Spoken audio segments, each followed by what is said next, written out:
وقال الرسول يا رب إن قوم اتخذوا هذا القرآن مهجورا، اور پیغمبر کہیں گے کہ اے پروردگار میری قوم نے اس قرآن کو چھوڑ رکھا تھا۔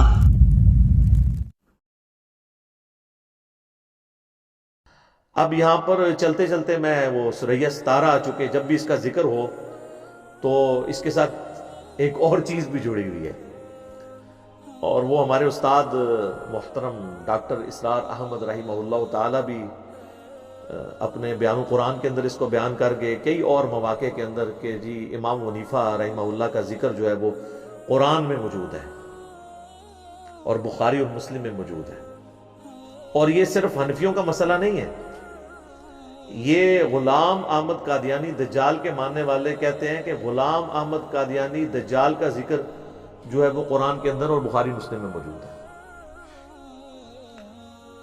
آج سے آلموسٹ 12-13 سال پہلے کی بات ہے، آلموسٹ 12 سال کی کہہ لیں آپ۔ یہاں پر کچھ قادیانی آئے اور انہوں نے یہی کہا جی قرآن میں موجود ہے ذکر۔ میں نے کہا جی کہاں پہ؟ کہتے ہیں سورۃ الجمعہ کے اندر، اور بخاری میں حدیث بھی ہے۔ تو میں نے ان کو کہا کہ پہلے تو مجھے یہ بتاؤ تم نے خود بخاری پڑھی ہے؟ کہتے نہیں پڑھی نہیں ہے، ہم نے سنا ہے۔ میں نے کہا ابھی اب میں تمہیں بتاتا ہوں کہ وہ بخاری میں الفاظ کیا ہیں، اس میں غلام احمد قادیانی کہاں سے آ گیا۔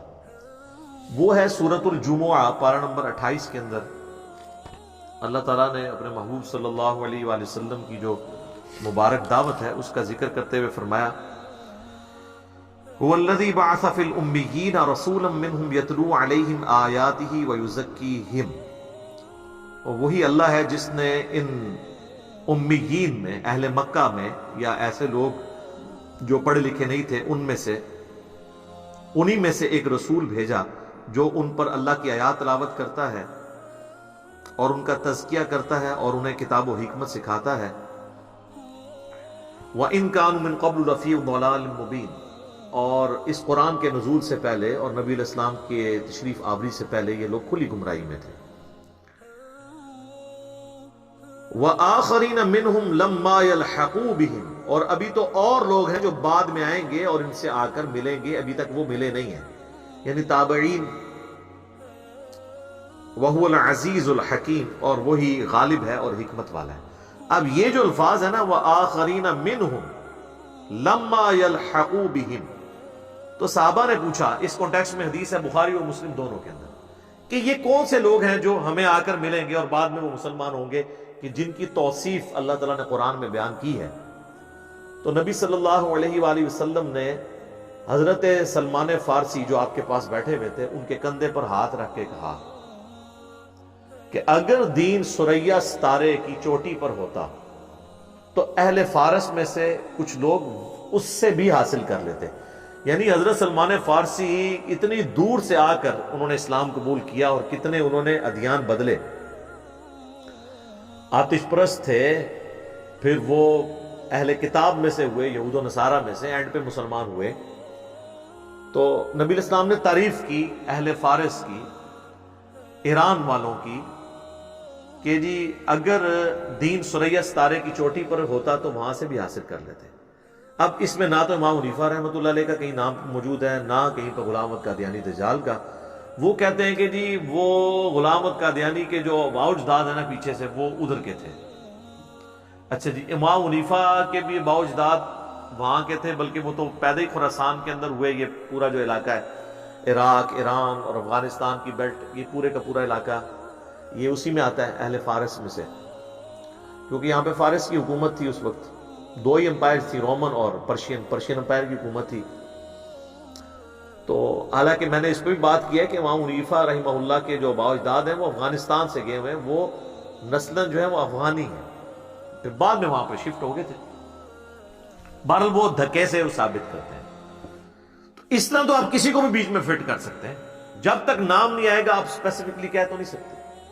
اگر مجھ سے پوچھے تو میں ان سب سے زیادہ اہل سمجھتا ہوں امام مسلم کو، جو پیدا ہوئے نیشا پور کے اندر، اور آج بھی ایران کے اندر نیشا پور شہر موجود ہے۔ یہ قبیلہ قشیریہ جو تھا اس سے یہ تعلق رکھتے تھے، امام مسلم بن حجاج القشیری النیشا پوری۔ پھر اس کے بعد المتوفا 261 ہجری، ان کے تقریباً آلموسٹ 200 سال کے بعد امام حاکم جنہوں نے المستدرک للحاکم لکھی ہے وہ بھی نیشا پوری تھے۔ کئی ایک محدثین ہیں جو نیشا پور کے رہنے والے ہیں، اور وہ ایران کا آج بھی شہر ہے۔ کوفہ میں اگر امام حنیفہ پیدا ہوئے ہیں تو کوفہ آج ایران کا شہر نہیں، عراق کا ہے، اگرچہ اس زمانے میں وہ بھی فارس میں آتا تھا، لیکن جو آج بھی فارس ہے اور ایران ہے اس میں تو اسپیسیفکلی امام مسلم آتے ہیں، تو ان کے فضائل میں تو کوئی بیان نہیں کر رہا ہوتا اس حدیث کو۔ تو اس طریقے سے کسی چیز کو اٹھا کے کسی اور کے اوپر فٹ کر دینا یہ اتنا آسان کام نہیں ہوتا۔ آپ اسیسمنٹ ضرور کر سکتے ہیں۔ ایک عام آدمی جو ہے وہ جب ایک بڑی شخصیت سے سنتا ہے جی قرآن کے اندر امام حنیفہ کا نام آیا یا امام حنیفہ کا ذکر آیا، تو وہ تو پھر یقین ہی کر لیتا ہے کہ واقعی موجود ہوگا، اور پھر ظاہر ہے کہ جو پھر کوئی علمی اختلاف کرے گا تو وہ کہیں گے جی یہ تو قرآن سے اختلاف کر رہے ہیں۔